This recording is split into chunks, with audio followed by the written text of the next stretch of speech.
La palabra para el día de hoy, o el tema que vamos a trabajar, es la iglesia de Esmirna.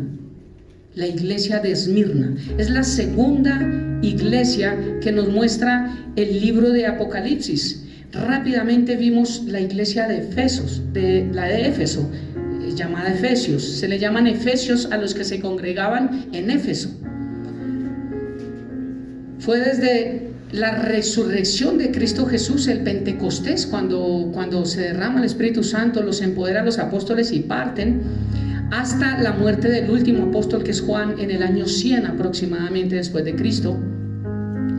Ahí se acaba la primera iglesia apostólica, porque empieza la segunda, que va desde la muerte del último apóstol, que fue Juan, hasta el año 313 después de Cristo.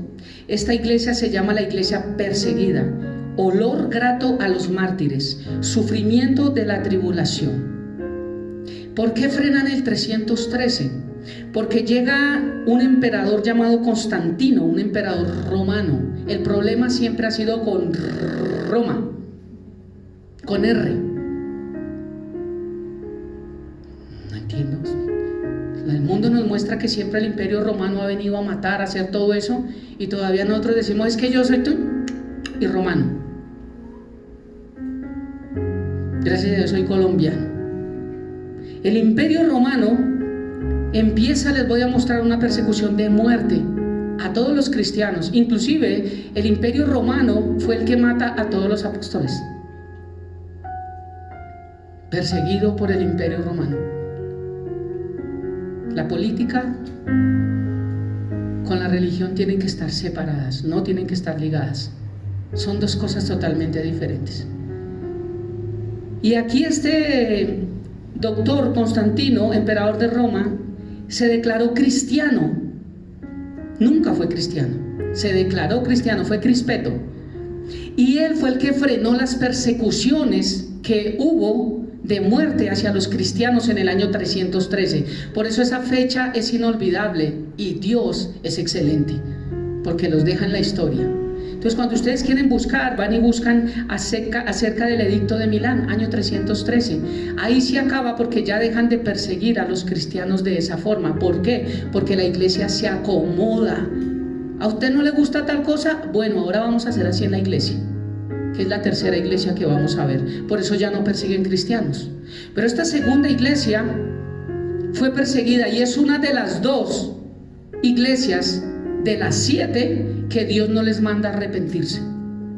Dios no le dice a ustedes. En cambio, a las otras 5 les dice: yo conozco tus obras, conozco tal, pero tengo contra ti.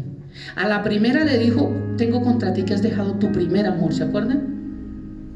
Claro, por la persecución, por todo lo que ya creían que Dios venía y nada que venía. Pero de ahí para allá, la tercera, la cuarta, allá, y lo que Dios les empieza a decir a las iglesias. A esta segunda Dios no le recrimina nada. Vamos a leer Apocalipsis capítulo 2, versículo 8 al 11. La iglesia perseguida, dice en la Biblia, la iglesia perseguida. Dice la palabra de Dios: y escribe al ángel. Ya sabemos quién es el ángel, ¿cierto? Un ángel es un enviado, un mensajero, es un pastor. A la iglesia de Esmirna, el primero y el postrero, el que estuvo muerto y vivió, dice esto: yo conozco tus obras, tu tribulación y tu pobreza, pero tú eres rico, y la blasfemia de los que se dicen ser judíos y no lo son, sino son sinagoga de Satanás. No temas de nada lo que vas a padecer. He aquí, el diablo echará a algunos de vosotros a la cárcel para que seáis probados, y tendréis tribulación por 10 días. Sé fiel hasta la muerte, y yo te daré la corona de la vida. El que tiene oído, oiga lo que el Espíritu dice a las iglesias. El que venciere no sufrirá daño de la segunda muerte. Y voy a empezar a explicar versículo por versículo. Bajo el mando del César, por eso es que a mí ese nombre César, no mentiras, porque mi hermano lo tiene, pero bajo el emperador César fue lo peor que sucedió. Y tan pronto muere el César, queda Nerón, Dominiciano, que fue el peor de todos. Trajano, Severo, Maximino, Decio, Valeriano, Aureliano y Diocleciano. No les vayan a poner esos nombres a sus hijos.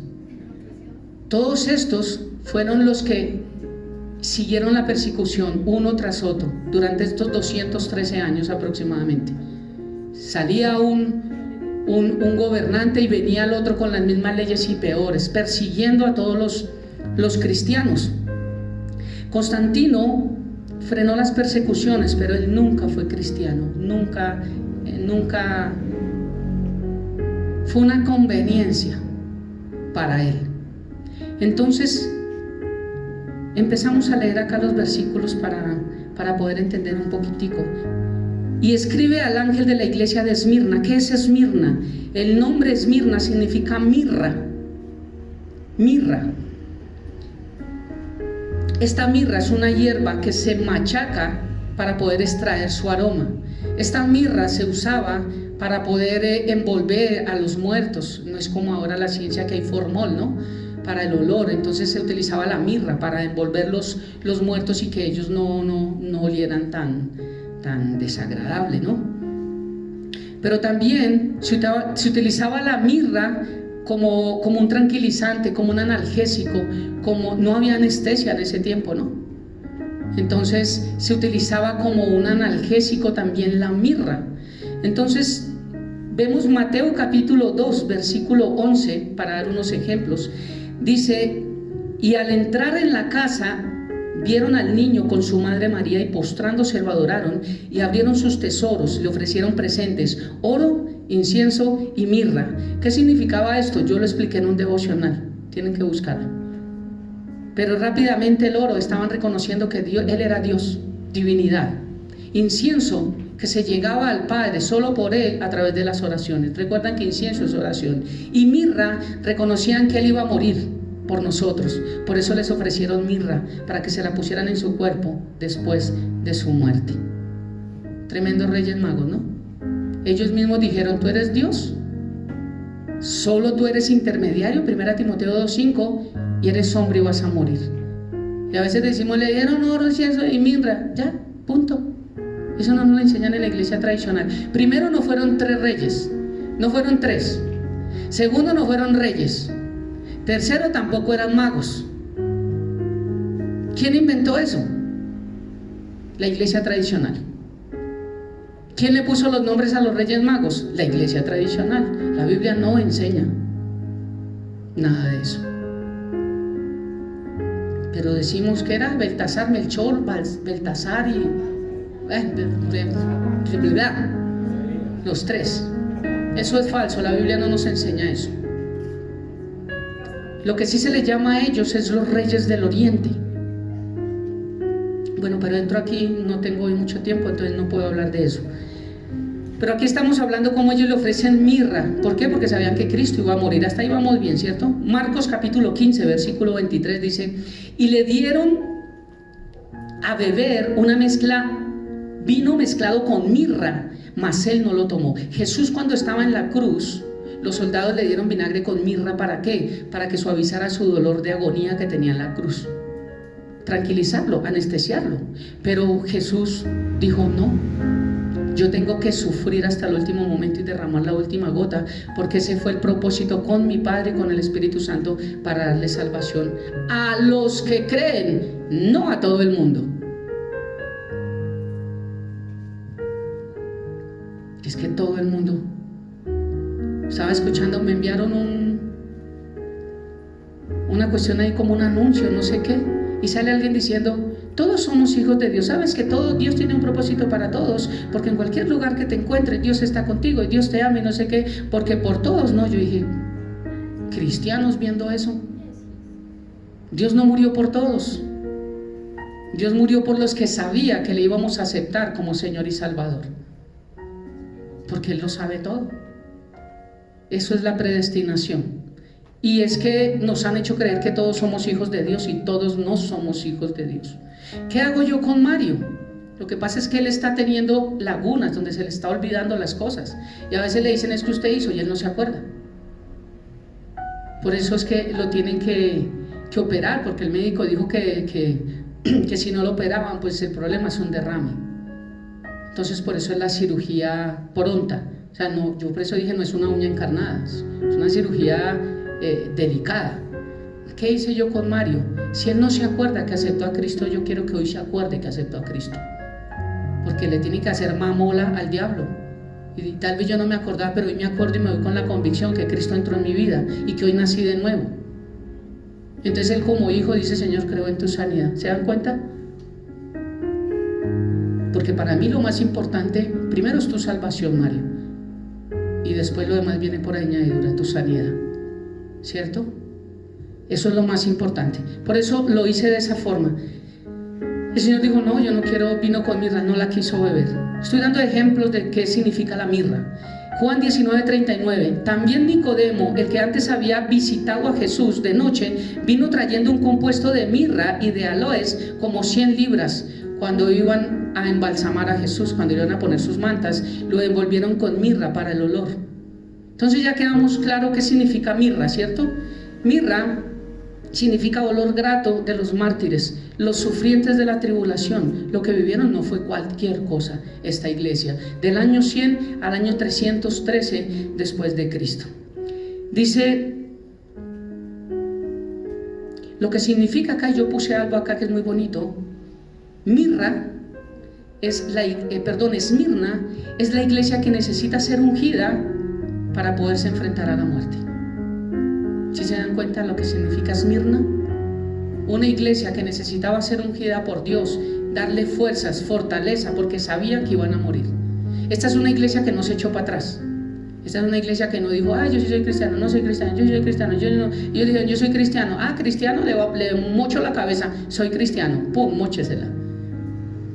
Esta es la iglesia, Esmirna. Dice, y escribe al ángel, a la iglesia de Esmirna, el primero y el postrero, primero y el último, el que estuvo muerto, está hablando de la humanidad, y el que vivió, divinidad. Hebreos capítulo 7, versículo 16, 6. Dice: Jesús llegó a ser sacerdote no por cumplir con la ley del requisito físico de pertenecer a la tribu de Leví, sino por el poder de una vida que no puede ser destruida. Dios no puede ser destruido. Por eso él aquí dice: el que estuvo muerto, pero que vivió. El que le está hablando a usted, Juan, el que le está diciendo anote para que le lleve al pastor de la iglesia de Esmirna, es el que estuvo allá hace 70, 60 años, pero que estoy vivo. Y él lo vio, Apocalipsis capítulo 1. Por eso quise pasar a Apocalipsis capítulo 1 antes de seguir con las iglesias. La visión que Juan tuvo de Jesús, allí, en el cielo. Él está allí, él vive, está sentadito. Cuando él se ponga de pie, unos dicen ayayay, yo digo gloria a Dios, porque viene por su iglesia. Y es una bendición. Por eso, levántate, levántate. Gloria a Dios, que Dios se levante y venga rápido. Que venga rápido por nosotros. Hebreos 7:16. Jesús, el que murió, ¿por qué murió? Por mi pecado. Cuando dice que estuvo muerto y vivió, mira lo que significa esta traducción. Significa el que murió por mi pecado, murió por mi pecado, pero vivió también para justificarme de mi pecado. Dos cosas que solamente Dios podía hacer. Porque alguien puede morir en caso mío. Yo muero por la deuda de Brian, listo, pero ¿quedé muerto? ¿Y ahora? ¿Solo Brian? No. Y John, y Mónica, y Carlos, y Pilar, porque sigue vivo. ¿Ves? Y por eso hoy en el trono de la gracia Jesús está como hombre y como Dios, porque todos los que le aceptan a diario, Él tiene que presentar la sangre al Padre. Y allá dicen: es que Pepito nació de nuevo, hoy Mario aceptó a Cristo. Sí, mira, yo también morí por él, aquí está la sangre. Bueno. Por eso Jesús todavía está como hombre y como Dios en el trono de la gracia, allí está Él. Entonces, Él murió por mi pecado, pero ¿para qué vivió? Para justificarme de ese pecado por el cual murió. el primero y el postrero. Colosenses capítulo 1, versículo 16-17 dice: yo conozco tus obras. Claro, Dios es soberano, Dios todo lo sabe. Dice, porque por medio de Él, de Jesús, Dios creó todo lo que existe en los lugares celestiales y en la tierra. Hizo las cosas que podemos ver y las que no podemos ver, tales como tronos, reinos, gobernantes y autoridades del mundo invisible. Todo fue creado por medio de Cristo, para Cristo. Cristo ya existía antes de todas las cosas y mantiene unidas toda la creación. ¿Sabe que la ciencia ha dicho que no sabe por qué la tierra se sostiene aún? Y que si el sol se mueve un rato, y que si la luna se mueve un rato, y que si tal, los ejes, que todo se cae. No, Cristo sostiene todas las cosas. La ciencia no entiende por qué se sostiene. Si un avión frena en pleno vuelo en el aire, ¿qué pasa? Pero imagínense en el peso de los planetas y Dios los sostiene. Es increíble uno no creer que existe un Dios.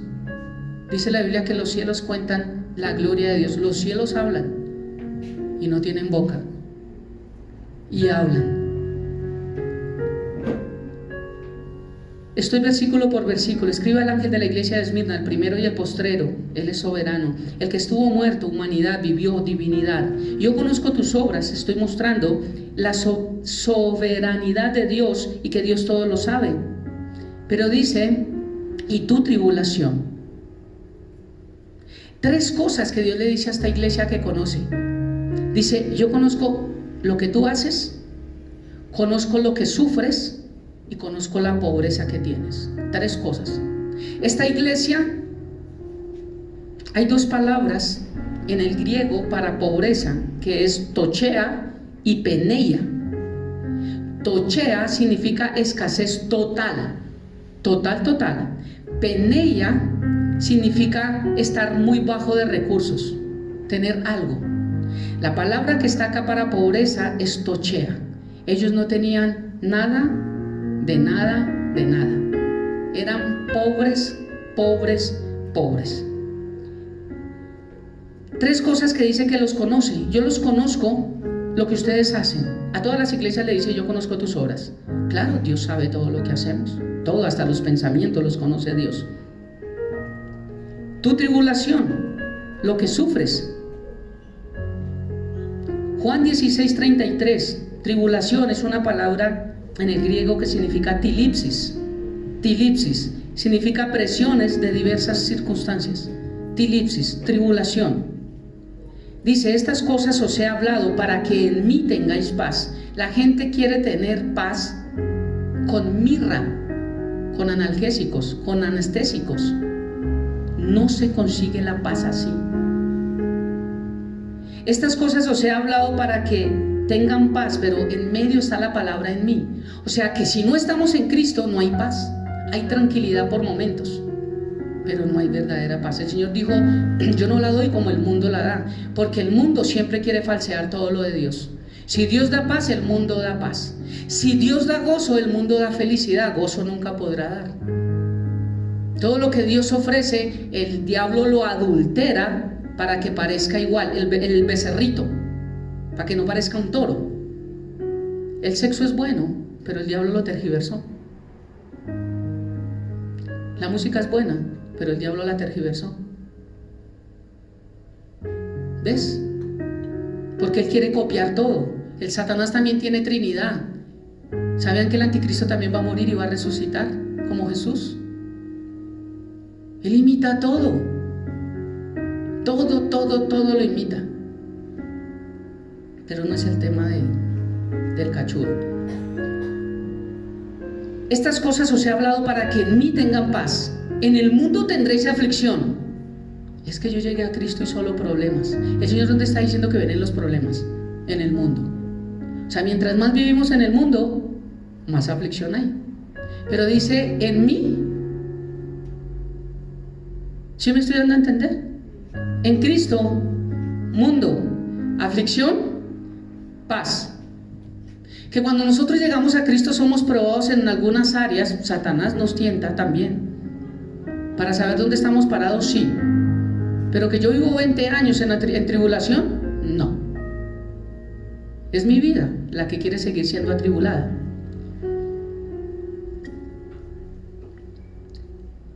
Para que en mí tengáis paz, en el mundo tendrán aflicción. El Señor le dijo, pero confíen, yo he vencido al mundo. El Señor dijo, yo no oro para que los saquen del mundo. No lo podía hacer. Dijo, pero oro para que tengan paz en el mundo, para que sean guardados mientras están en el mundo. Dios no dijo, todo el que nace de nuevo yo lo saco del mundo de una, nos tendríamos que morir. Entonces Carlos aceptó a Cristo Jesús, chao, Carlos se fue. ¿Y qué pasó con el que aceptó ahorita? No es que lo aceptó, se fue. O sea que nosotros no lo hemos aceptado porque estamos acá.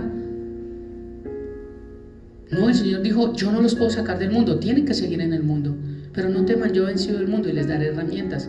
Nos dio la armadura de Dios para poder sobrevivir aquí en el mundo. Dice, conozco lo que ustedes hacen, conozco sus problemas, todo lo que le ha pasado, su tribulación, pero también conozco su pobreza. Tochea, carencia absoluta. Peneia es escasez limitada. A veces se tiene, a veces no se tiene, pero tochea es no había nada. Nada es nada. Y esta iglesia fue la más fiel a Dios. La más fiel. No sé si ha pasado que cuando estamos en momentos de dificultad es cuando más doblamos nuestra rodilla. Ahí es cuando más necesitamos de un Dios. Pero si nos damos cuenta, nosotros estamos bien. Pero yo tengo una deudita de unos cositos. Sí, pero eso primero, ¿no lo mandó Dios? Es lo primero que tengo que tener en cuenta. El resultado de mi vida no lo mandó Dios. Es que Dios tiene el control. Ah, sí, Dios te mandó endeudarte. Dios te mandó gastar de más. Entonces Dios tiene el control para lo malo. Porque ¿por qué no te controla para que vengas a la iglesia? Para que cambiemos nuestra vida, para que adoremos, para que exaltemos, para que vivamos para Él. ¿Qué trabajo tan pésimo hace Dios? Decir que Dios tiene el control es echarle la culpa a Él de mi vida, como la quiero vivir. Dios, tú tienes el control. Y sacamos la frasecita. ¿Por qué, Dios? Y ahora los que son más espirituales, no le diga a Dios por qué, dile ¿para qué? Ni por qué ni para qué, vivamos diferentes y la paz de Dios estará con nosotros. Eso es así de sencillo. Yo no sé si para esto uno necesita 20 posgrados, doctorado, para entender esto tan sencillo. ¿Sabes qué es lo sencillo? Lo difícil que nos lo han metido tanto acá. Y el Señor dice, derriben todo argumento que se levanta en contra del conocimiento de mi palabra. Sáquenlo. ¿Cómo? Romanos 12, a través de la misma palabra. Renueven su mente, renueven su manera de pensar. Señor, pero es que yo pensaba, miren lo que dice la Biblia. Cambia de manera de pensar. Cuando yo ya entiendo y me doy cuenta que toda buena dádiva y todo perfecto proviene de Dios, yo nada de lo que venga malo a mi vida digo, Señor, ¿por qué me lo enviaste? No. Sí lo dije, pero no amaba a Dios, no le seguía, no había nacido de nuevo, estaba en el mundo. Pero desde ahora, olvídese. Y las cosas que han sucedido en mi vida, que no han sido agradables, he dicho, aunque pase esto, Dios, tú sigues siendo Dios. No sé por qué vino esto a mi vida. No lo entiendo, pero algún día lo entenderé. Mientras tanto, sigue siendo mi Dios y mi Señor. Y seguiré anclado en ti. Punto. Yo conozco tus obras, tu tribulación y tu pobreza. Pobreza. 2 Timoteo 3:12. ¿Cómo me gustaría a mí que esta predicación llegara a todo el mundo, para toda esta manada de ladrones que hablan que si un cristiano no es rico, Dios no está en él? Porque la prosperidad, para los pastores de la prosperidad, de las iglesias que están llenas, donde la gente sí le duele dar sus diezmos, claro, pues es que le siguen llenando los bolsillos a estos y cambiándole las camionetas cada mes, es porque es que el modelo, cada año tienen que cambiar camionetas. Pero una iglesia próspera no es de dinero, no tiene nada que ver con dinero. Dice 2 Timoteo 3:12, pobreza. Y también todos los que quieran vivir piadosamente es espiritualmente, bajo lo que dice la palabra de Dios. Todo el que quiera vivir piadosamente en Cristo Jesús padecerá persecución. Hacer las cosas bien no funciona en este mundo. Usted tratar de hacer las cosas legal no funciona. Hacerlas mal sí funciona. Pero nosotros tenemos que decidir si le creemos a Dios o no. Si queremos la vida más fácil o si queremos la vida verdadera. A veces con tropiezos, pero ¿por qué tropiezos? Porque el diablo quiere que hagamos y nosotros no lo vamos a hacer. Primera de Pedro capítulo 5 versículo 3 dice: mas el Dios de toda gracia, que nos llamó a su gloria, Él nos llamó. Yo no fui. ¿Se dan cuenta los pactos? Páctele a Dios para que Dios le dé. Páctele para que Dios haga que tu esposo vuelva. Pacte para que tu esposa deje esa forma de vivir. Y Dios la puede cambiar. Sí, Dios la puede cambiar, pero primero Él tiene que cambiar su vida para que su esposa vea Él cómo cambia su vida y los dos cambian su vida. No con patos, no con pactos, no dándole la plata a los pastores. No, eso no es bíblico. Mas el Dios de toda gracia, que nos llamó a su gloria, Él envió a su Hijo y nos llamó, nos atrajo con cuerdas de amor y nos dijo: ven, ven, mira esto, mira lo otro. Y nosotros un día decidimos: sí, Señor, ya estoy cansado de esta vida, quiero vivir diferente, quiero nacer de nuevo. Sí, Señor. Él fue el que nos llamó Él a su gloria eterna en Jesucristo. ¿Cómo nos llamó? En la Virgen, en el Papa, en el sábado, en Mahoma, en Buda, en Confusión, en Hare Krishna, en obras. Pero hay gente que dice: yo soy bueno, yo no necesito ir a la iglesia, yo soy bueno desde que esté, yo soy bien. Entonces tocaría colocar acá: mas el Dios de toda gracia, que nos llamó a su gloria eterna en la casa, después que hayas padecido un poco de tiempo. En la casa no creo que se padezca mucho, a no ser que se caiga de la cama de pronto, dependiendo cómo caiga. Después de que hayas padecido un poco de tiempo, Él mismo, Jesús, os perfeccione, afirme, fortalezca y establezca. ¿Cómo va a fortalecer, afirmar, establecer a alguien que no está en Él? Primera de Timoteo 6:17. Enséñales a los ricos de este mundo que no sean orgullosos, ni que confíen en su dinero, el cual es tan inestable. Deberían depositar su confianza en Dios, quien nos da en abundancia todo lo que necesitamos para que lo disfrutemos. Primera Timoteo capítulo 6 versículo 10 dice: pues el amor al dinero, no el dinero, porque el dinero bien usado es una bendición. Dice: pues el amor al dinero es la raíz de toda clase de mal. Todos los males, todos los problemas que tenemos en nuestra vida dependen del amor que nosotros tenemos por el dinero. ¿Sabían? Eso lo dice la Biblia. Pero es que yo tengo problemas con mi esposa, no financieros. Es a raíz del amor al dinero. ¿Sabían que era el 90 y algo, que yo no me acuerdo qué, de porcentaje de personas se separan en los matrimonios es por la parte económica? El segundo es por maltrato, pero el primero es por la parte económica. Porque los matrimonios nunca entendieron que se hace una sola bolsa en la casa. Y una sola bolsa se manda, se dirige en la casa. No se guarda lo de la esposa allí y lo del esposo acá. Se guarda lo de los dos acá y ambos sacan de ahí en sabiduría. Amor, necesitamos hacer eso. ¿Qué hacemos? Hay tanto. Esperemos y mejor lo que tenemos que hacer allí porque tenemos que pagar eso y frenamos y Ah, bueno, ok, como un acuerdo. No que uno llegue y necesito pagar un recibo de amor y ahí teníamos un saldito. ¿Qué pasó? Ah, no, es que yo lo gasté y vino mi tía y vino mi prima y vino... O sea, ¿cómo así? Mira el diablo como es de inteligente, porque demonio significa seres inteligentes. ¿Cómo hace dañar una relación que supuestamente es sentimental a través de algo que no tiene nada que ver con sentimientos, que es dinero? Raíz de toda clase de mal, dice la palabra de Dios, es amar el dinero. ¿Por qué son las preocupaciones más grandes del mundo? Por la plata. Si tendremos, si no tendremos. Y cuando tengamos, la preocupación es será si mañana vamos a tener. Porque el corazón del hombre nunca está contento. Hoy tengo y será que mañana no tengo. Entonces ahorremos. El ahorro es bueno, pero no cuando salta los otros principios bíblicos. Yo no puedo ahorrar. ¿Y lo otro qué pasó? No, ahorre, ahorrar. Hay que pagar, ahorrar. Oiga, hay que comer, estamos con arroz y huevo, por lo menos echémosle salchichita. Ahorrar. No es lógico. Porque entonces, ¿qué clase de Dios tenemos nosotros? ¿En quién confiamos? Porque raíz de toda clase de mal, mire, si por algo estamos pasando nosotros en esta vida, ahorita hay un problema, tenemos que mirarnos cómo estamos nosotros frente al amor al dinero.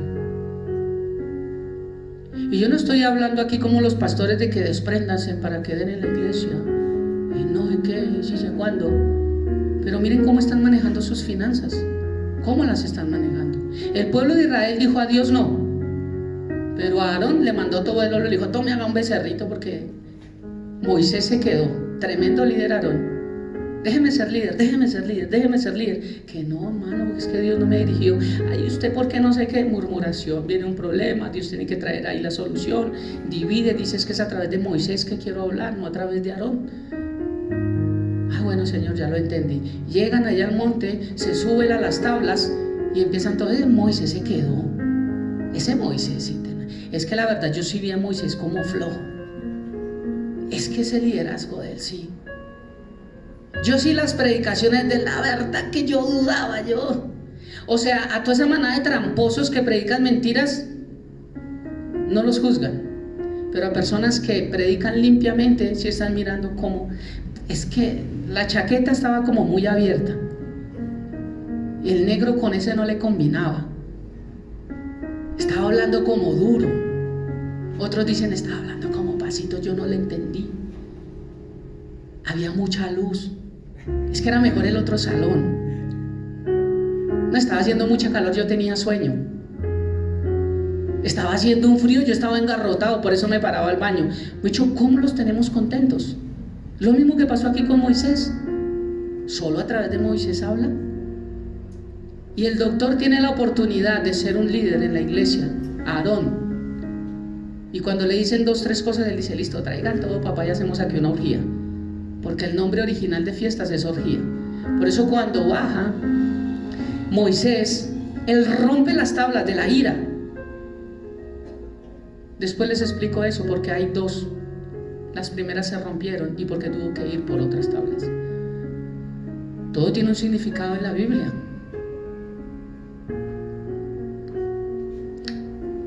Dice, conozco tus obras, tu tribulación y tu pobreza. Estoy hablando de la riqueza para los que creen que riqueza es plata.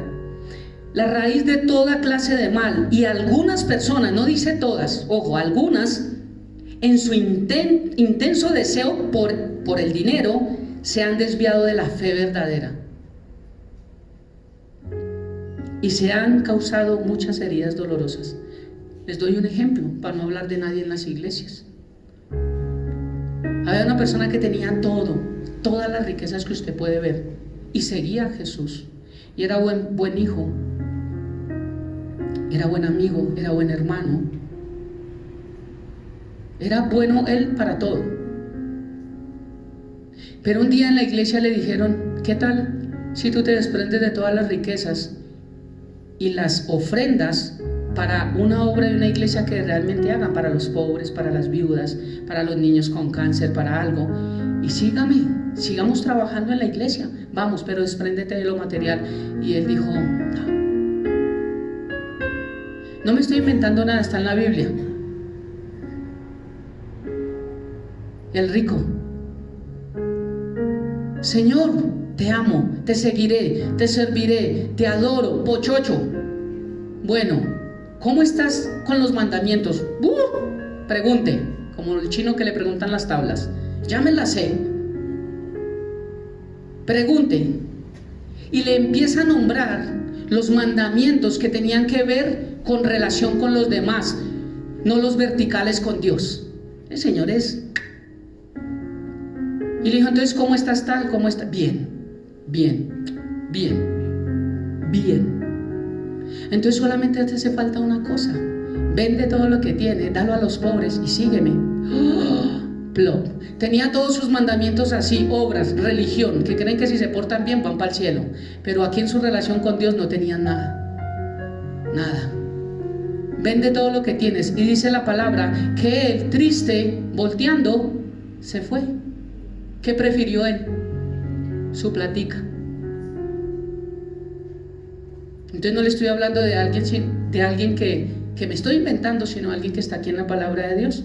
El amor al dinero. Su fe venía caminando bien con Dios.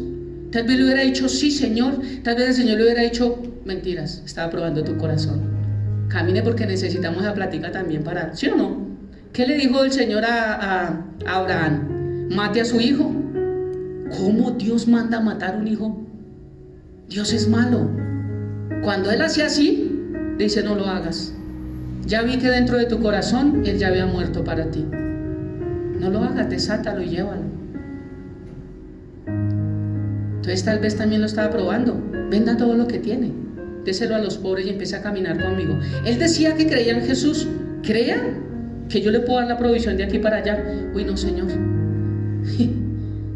Yo le dije al Señor, Señor, cuando nos dio el restaurante, le dije, Señor, yo quiero con el restaurante dejar que ellos lo manejen. Con eso yo tengo mi entrada aquí económica y me pongo en tu obra. Con eso yo no necesito ningún peso y yo puedo seguir trabajando para ti en el restaurante me da para mí. Pero el Señor me dijo, a ti no hay.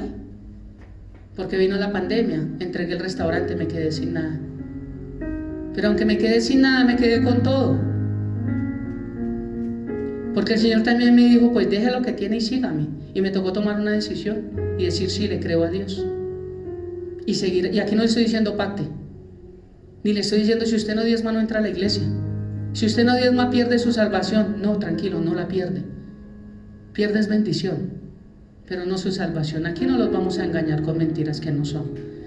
Porque yo sé que Dios me sostiene y Dios trae de donde sea lo que tenga el sustento para su casa y para su ángel de la iglesia de Quirigua.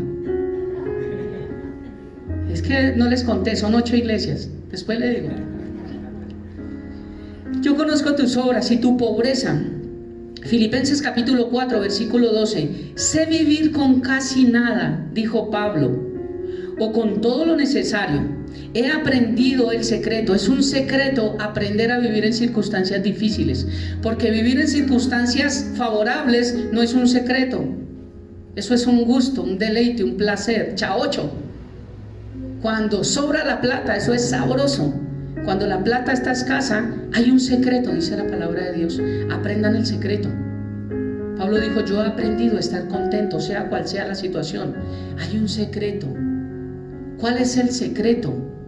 Desde que Dios esté en mi vida, Él me da la paz que el mundo no me da y puedo vivir tranquilo. Y es que una cosa es hablar de que dependan de Dios en medio de las circunstancias, y una cosa es predicar lo que yo estoy predicando cuando a mí me llegan los servicios a final de mes y no hay un peso. Y yo no puedo decir es que Alfonso es un vago que no trabaja, porque todos los días estudio, todos los días hago devocionales, miro qué les doy el martes, qué doy el jueves, qué doy el domingo. Yo estoy todos los días trabajando, entonces yo no estoy acostado en la cama rascándome la cabeza. Es que yo ya decidí servirte, Señor, mándame la plata. No. Entonces, si yo les estoy hablando de depender a Dios en circunstancias difíciles, es porque lo estoy viviendo. Porque predicar bonitos, ¿no? Allá están las iglesias llenas de eso. Pero yo predico, es lo que he vivido. Aprendiendo el secreto de vivir en cualquier situación, sea con el estómago lleno o vacío, con mucho o con poco. ¿Quién es agradecido con el estómago vacío? O sea que si hay un secreto para aprender. Estar con el estómago vacío no es agradable al hombre. Por eso es que ayunar cuesta. Por eso es que ayunar es una carga. Porque el cuerpo, el maleducado está acostumbrado a que hay que darle 3, 4, 5 y 6 golpes de comida al día. Si no se le da, se pone babo. ¿Y quién es el que lo maleduca? Nosotros. ¿Quién decide comer harto, comer poquito cuando hay? Nosotros. Cuando no hay nada en la nevera, pues nos tocó así.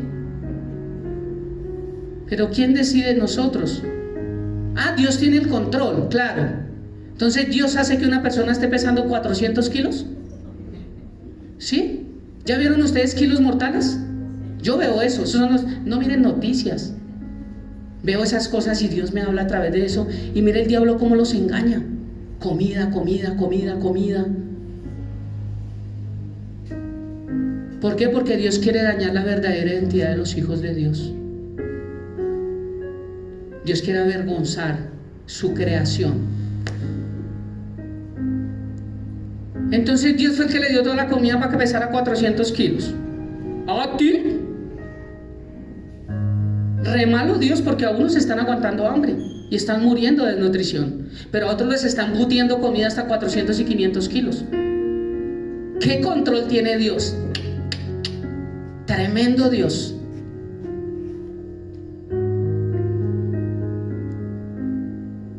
Si Dios tuviera el control de ese mundo sería totalmente diferente. Empezando, seríamos robots, no seríamos personas, porque el libre albedrío no existiría. Entonces ya tú no tendrías necesidad de decirle a la carne, vamos a la iglesia el domingo porque tengo que ir a la iglesia. No, porque Dios te controla.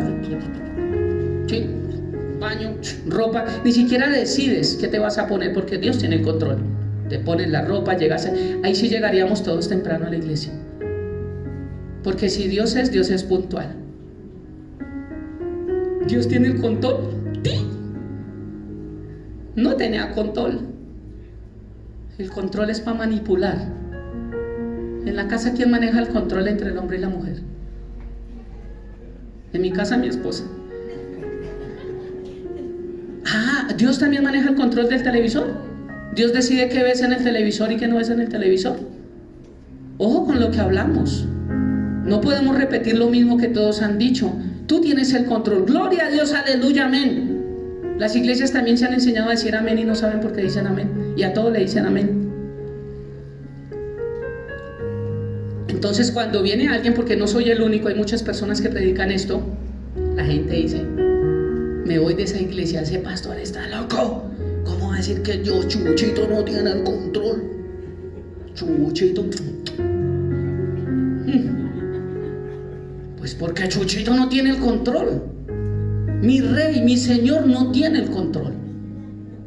Tanto no tiene el control que tuvo que decir, vamos a hacer la primera creación. Ellos, padre e hijo.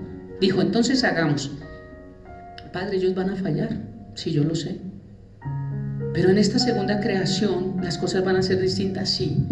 Va a haber gente así, va a haber gente, pero también, ok, entonces creamos un plan donde yo como hombre también voy a morir, voy a dar la solución para el que me acepte a mí pueda recibir la vida eterna. Y así en ese filtro podremos saber quiénes nos van a amar de corazón y no porque les toca.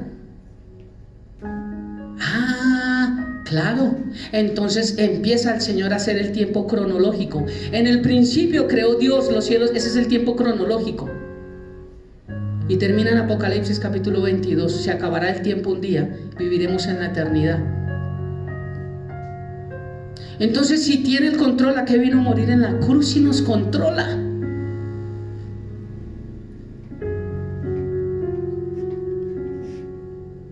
Primera Timoteo capítulo 6 versículos 7 y 8. Porque nada hemos traído a este mundo. ¿Cuántos llegaron con las maletadas de billete cuando nacieron? Pues en la barriga no sale primero. Es difícil un parto con millones de dólares dentro de la barriga.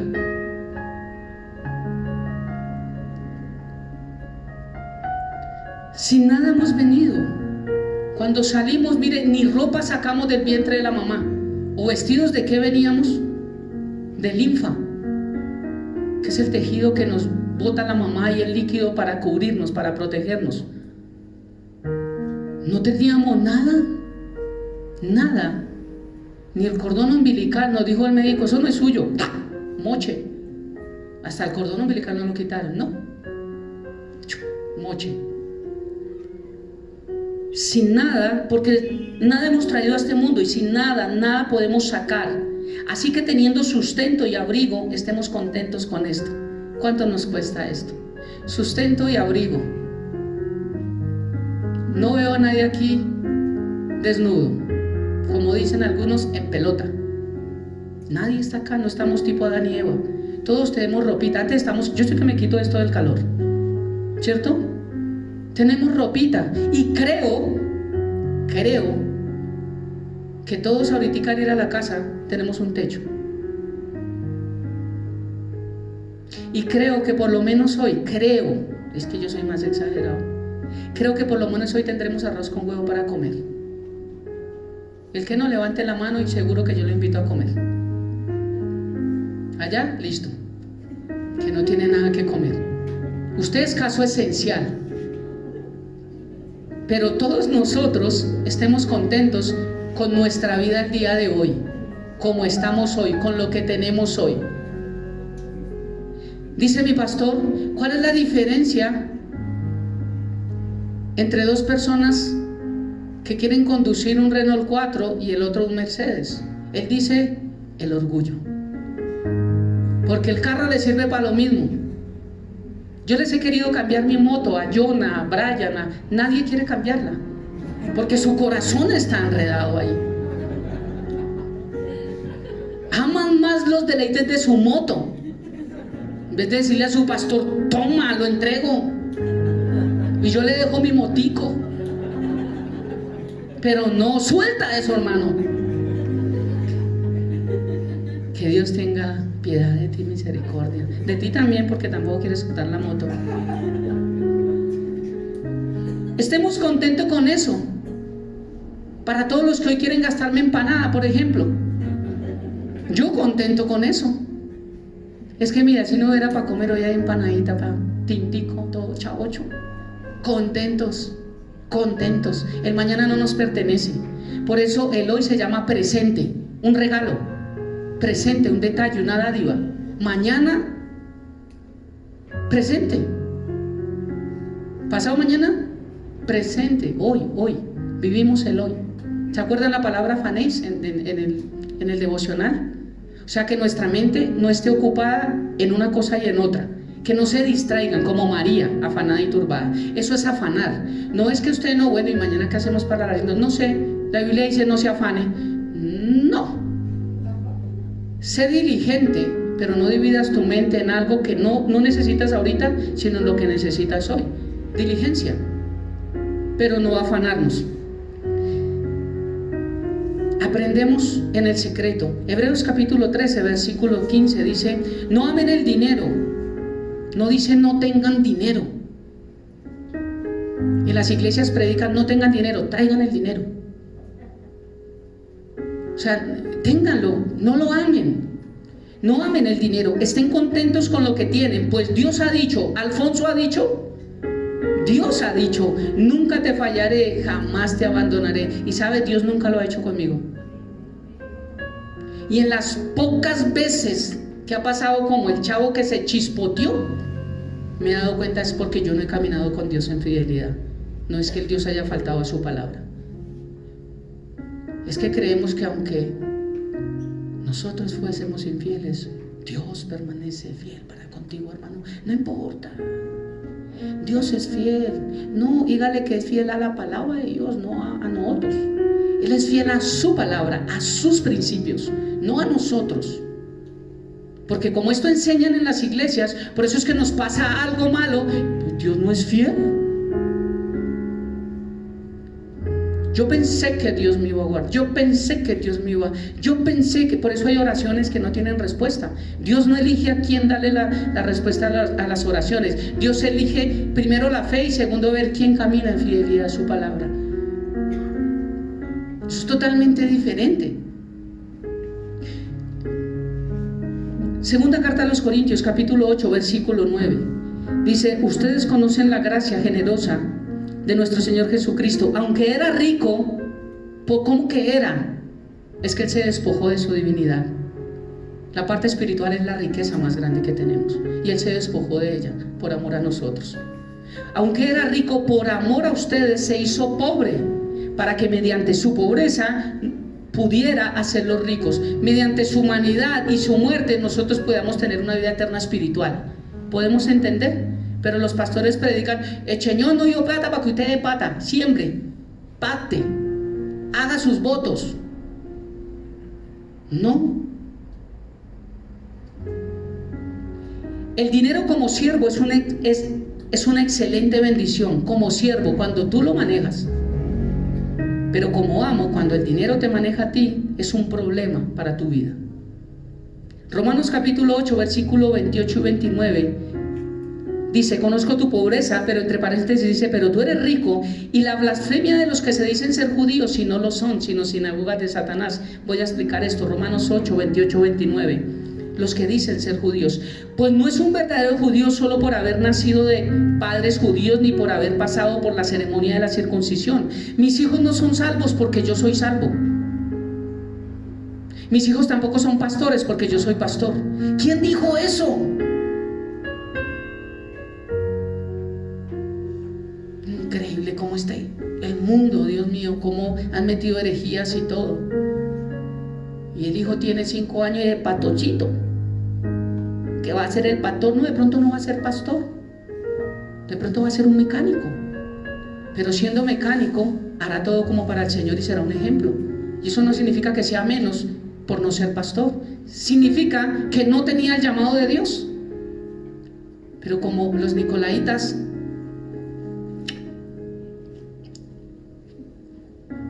allá, a veces el que nos conviene, el que más diezma, el que más ofrenda, el que más trae aquí para la iglesia, no lo podemos dejar ir. Un día un pastor le dijo a otro, porque no quería dejar a alguien que sostenía la iglesia con sus recursos económicos. Dijo: es que donde él se vaya, la iglesia se me cae. Él le dijo a la iglesia: ya se le cayó. Ya se le cayó, usted no se ha dado cuenta. Y mientras siga dependiendo de él, nunca Dios le va a mandar lo que tiene para usted, porque usted está buscando otro canal. Entonces continúe esperando la bendición en él. Pero hay iglesias así: no, es que estos diezman, estos me traen la no, que no se van. No me va a regañar. No me regaña Johnny, que ellos diezman. No se pueden tocar porque se van de la iglesia. Esos son los nicolaitas. No son judíos solo por haber nacido de padres judíos ni por haber pasado por la ceremonia de la circuncisión. No, dice: un verdadero judío es aquel que tiene el corazón recto ante los ojos de Dios. La verdadera circuncisión no consiste meramente en obedecer la letra y la ley, sino en un cambio en el corazón producido por el Espíritu Santo. Tú y yo nunca vamos a cambiar nuestra vida si no permitimos que Dios no la cambie. Cuando yo entendí esto, le dije: Señor, no puedo hacer esto, ayúdame porque yo solo no puedo. A mí la tentación me puede en esto, ayúdame, Señor. Entonces el Señor llegó y obró en mi vida, y ahora es que a mí no me cuestan cosas. Pero porque es Dios en mi vida, no soy yo. Recuerde que el fruto es de Dios. Y una persona con un corazón transformado busca la aprobación de Dios, no de la gente. Salmo 23:4 dice el versículo 10: no temas en nada lo que te va a padecer. No temas. Salmo 23:4, el Señor dijo: aunque haya en valle de sombra de muerte, no temeré mal alguno, porque tú estarás conmigo. Tu vara y tu callado me infundirán aliento. Tu vara es la autoridad, tu callado viene de la palabra ágape, que significa el amor de Dios. O sea que tu autoridad y tu amor me infundirán aliento. ¿De dónde encuentro la autoridad y el amor de Dios si no busco a Dios?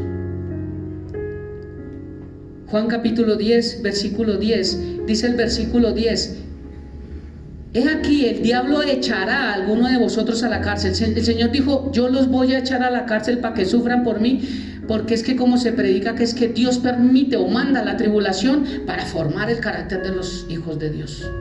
Aquí dice: Satanás te va a echar. Juan 10:10. El ladrón, Satanás, no viene sino para hurtar, matar y destruir. ¿Por qué Dios permitió que tal?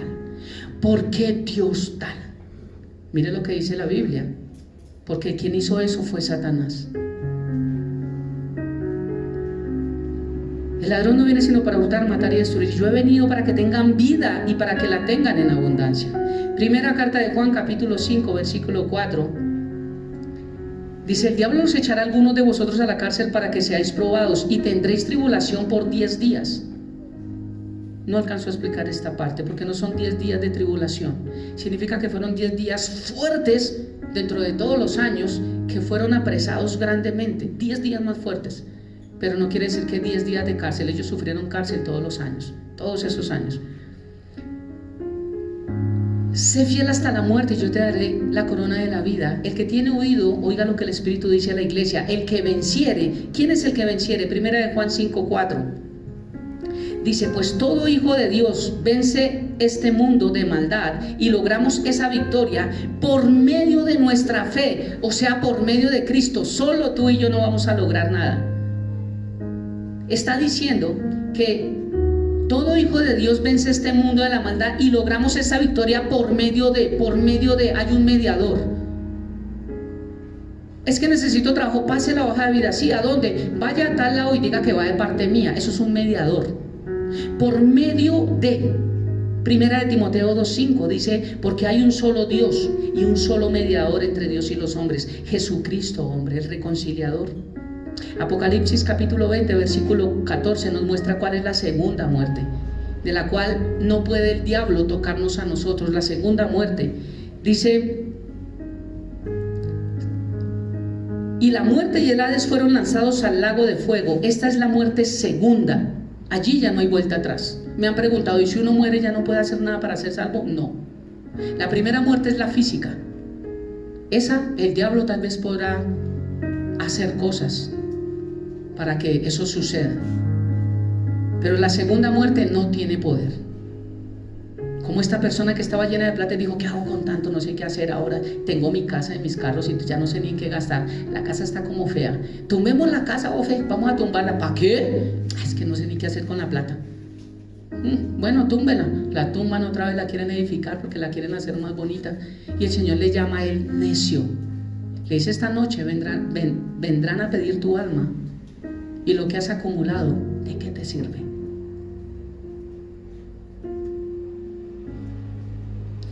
Aún en un mundo lleno de gnosticismo, ateísmo y comunismo, existen cristianos comprometidos que prefieren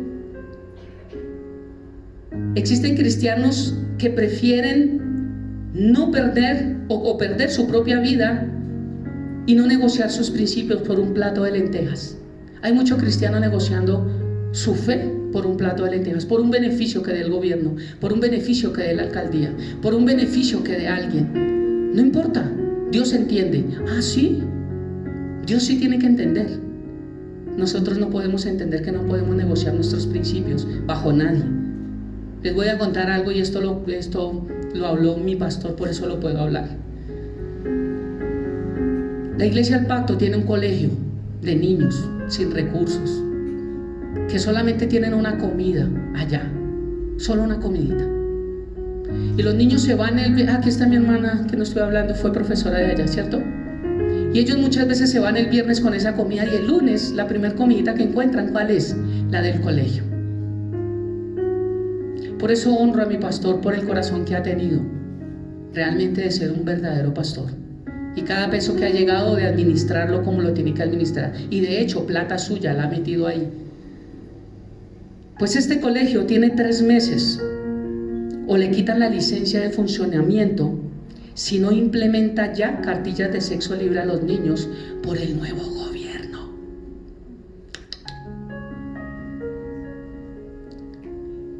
El nuevo movimiento pro LGTBIQ+ se está moviendo fuerte. Tienen 3 meses para empezar a implementar esa clase de porquerías en su colegio o le quitan la licencia al pastor. Yo les dije eso y muchas más cosas que vienen con este gobierno. Yo no voy con la política, pero sí voy con los principios bíblicos. Y yo dije, un cristiano no vota, muchos votaron. Dije, voten en sabiduría, no tuvieron sabiduría para votar. Y mi pastor también decía el domingo, yo no entiendo cómo cristianos votaron por este gobierno. Negociaron su primogenitura por un plato de lentejas. Claro, ahorita en el noticiero va a salir, baja la leche, baja el tomate, el nuevo gobierno.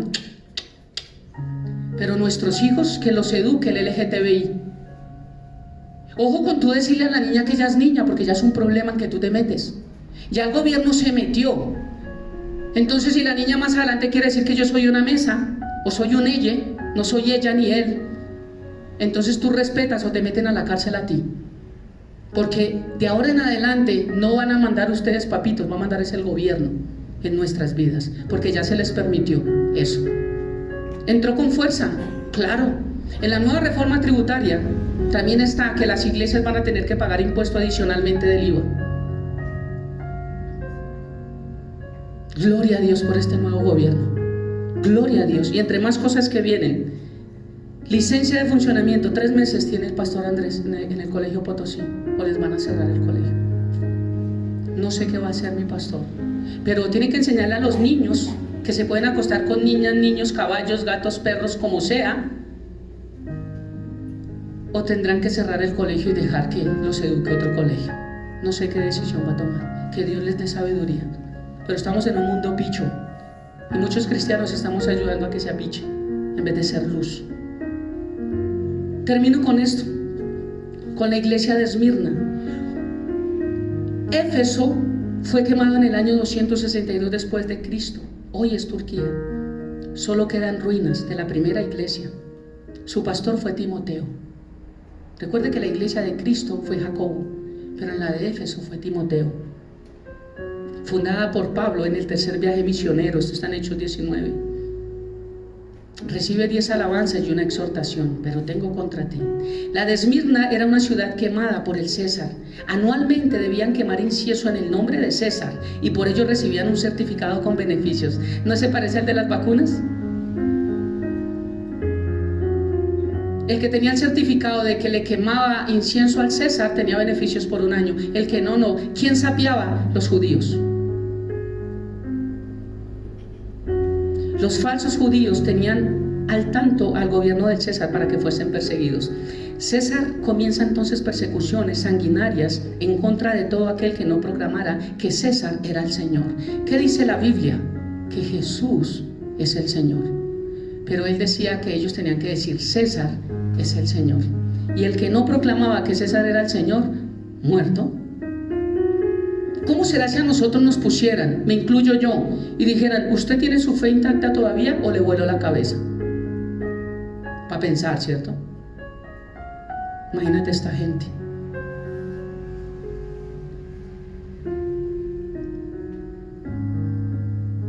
Destruida varias veces esta iglesia y reconstruida en el año 290 a.C. Es increíble que esta era una de las iglesias más ricas que habían allí. Esmirna, la ciudad, era la más rica, pero la iglesia era la más pobre. Esmirna era una ciudad, dicen que hermosa. El que la construyó cometió errores y no hizo canaletas, desagües para el acueducto. Entonces, cuando era época de lluvia, era un olor putrefacto. Y Dios quería decir que en medio de una ciudad de lujo hay porquería. Y solamente lo que sacaba el olor fragante era su iglesia, su mirra, que machacada por la persecución y que no dejó vencer sus principios ante el gobierno, fue muerta, fue atribulada, fue asesinada, pero dio un olor fragante a Dios. Nuestra pregunta es: ¿a quién queremos olerle bien? ¿Al gobierno o a Dios?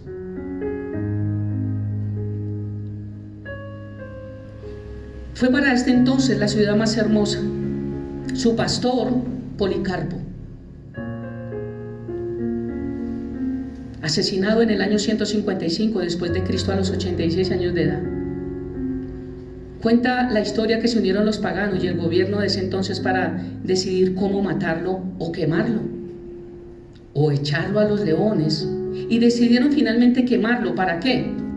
Para que no quedara nada del cuerpo de él y no lo pudieran tomar los seguidores. Quiero que se pongan en pie, vamos a orar para terminar. Quiero hablarles del pastor de esta iglesia de Esmirna para terminar y oramos.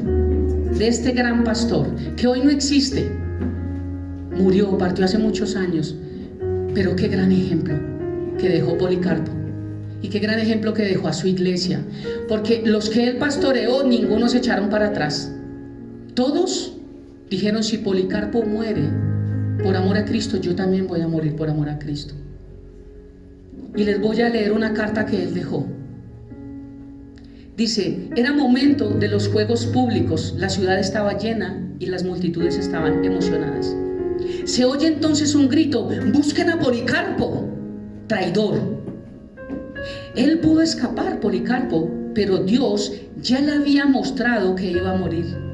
A través de una visión le muestra cómo con una almohada ardiendo en fuego estaba bajo su cabeza. Dieron con su paradero a través de torturas a los discípulos. Una pequeña esclava de ella se sedujo por las torturas y contó dónde estaba él. Lo arrestan y al entrar en la arena, el procónsul le dio la opción: o maldices a Dios en el nombre de Cristo, o haces sacrificio al César y dices viva el César, o te mueres. Entonces Policarpo dijo: por 86 años le he servido a mi Señor y Él nunca me ha hecho nada malo. ¿Cómo puedo blasfemar yo contra mi Rey, quien me dio salvación y murió por mí? El procónsul entonces amenaza con quemarlo. Policarpo responde: me amenazas con el fuego que arde durante un tiempo y se apaga rápidamente. Pero tú no conoces el fuego que le espera a los malvados en el juicio venidero y en el castigo eterno. ¿Qué estás esperando? Ven a hacer lo que tú quieres, le dice Policarpo. Así se movió la multitud reuniendo palos y todo lo que encontraban en sus casas que se pudiese prender. Y los judíos, a pesar de que estaban en el sábado, en el sabbat, en el día que ellos no pueden hacer nada, ahí sí lo infringieron. Ahí sí fueron a buscar más palitos y fueguito y todo para prenderlos y quemarlos. Porque es que la ley o los religiosos, para unas cosas les conviene una cosa, para otras cosas no les conviene. A pesar de infringir la ley, pues era sábado, se reunieron y fueron a traer también leña para el fuego.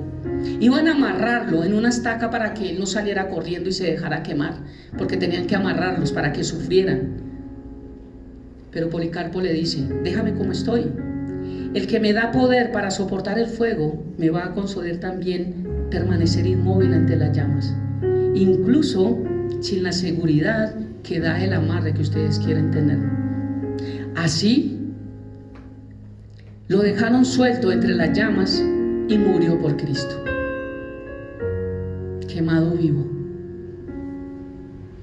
Y dice que no proclamó palabra alguna mala, que en su rostro había mucha alegría y mucha felicidad. Dios ya le había dicho para dónde iba. Esta es la iglesia mirra, la que tiene que ser machacada para dar un olor fragante a Dios. Pero muchos cristianos se nos pierden 5 pesos y estamos maldiciendo y no queremos volver a saber de Dios porque me está yendo mal en la vida. Esto sí es tribulación, esto es no vender principios, esto es seguir creyendo que Cristo realmente es real en nosotros. Mira, Cristo no viene por iglesias, Cristo viene por hijos, por discípulos, por gente que no negocia su fe, por gente que cree, por gente que no le niega, por gente que le ama, por encima de lo que sea. Esta iglesia no tenía recursos, eran pobres, calumniados, acusados, encarcelados, asesinados, pero fue la iglesia que más amó a Dios. Cierra tus ojos. Padre hermoso, te damos gracias por esta hermosa mañana, por este tiempo, por tu palabra. Padre bendito, gracias por enseñarnos hoy, Señor, a través de esta iglesia Esmirna, Mirra, la de los mártires, Señor. Y toda esta gente sufrió por amor a tu palabra, para que nosotros hoy en día tengamos tu palabra, Señor, y podamos caminar diferente. No estamos en un país donde por predicar nos maten, Dios, como en muchos sí hay. Pero nos damos cuenta, Dios, que ya entró mucha cosa peor a este país, Dios, y a nuestra ciudad. Ayúdanos a mantenernos fiel, Dios, mientras tú vienes. Ayúdanos a mantenernos con principios. Cada vez entiendo más por qué Pablo decía en su palabra, en tu palabra, Dios, permanezcan firmes, estén firmes. Y es que estar firmes sí que nos cuesta, sí que es difícil, Dios. Padre, sin tu Santo Espíritu no podremos hacer nada. Ayúdanos a entender, primero, que tu venida está cerca. Segundo, que no puedo negociar mi fe con nadie, Dios. Y tercero, enséñame el secreto de estar contento, Dios, sea cual sea mi situación. Gracias, Padre, por esta hermosa mañana. Te amamos y te bendecimos. Y que la bendición del Padre, del Hijo y del Espíritu Santo repose en nuestras vidas, hogares, casas, familias, proyectos, trabajos. Y que la paz de Dios, que sobrepasa todo entendimiento, guarde nuestros corazones y nuestros pensamientos. En Cristo Jesús, Señor nuestro. Amén y amén.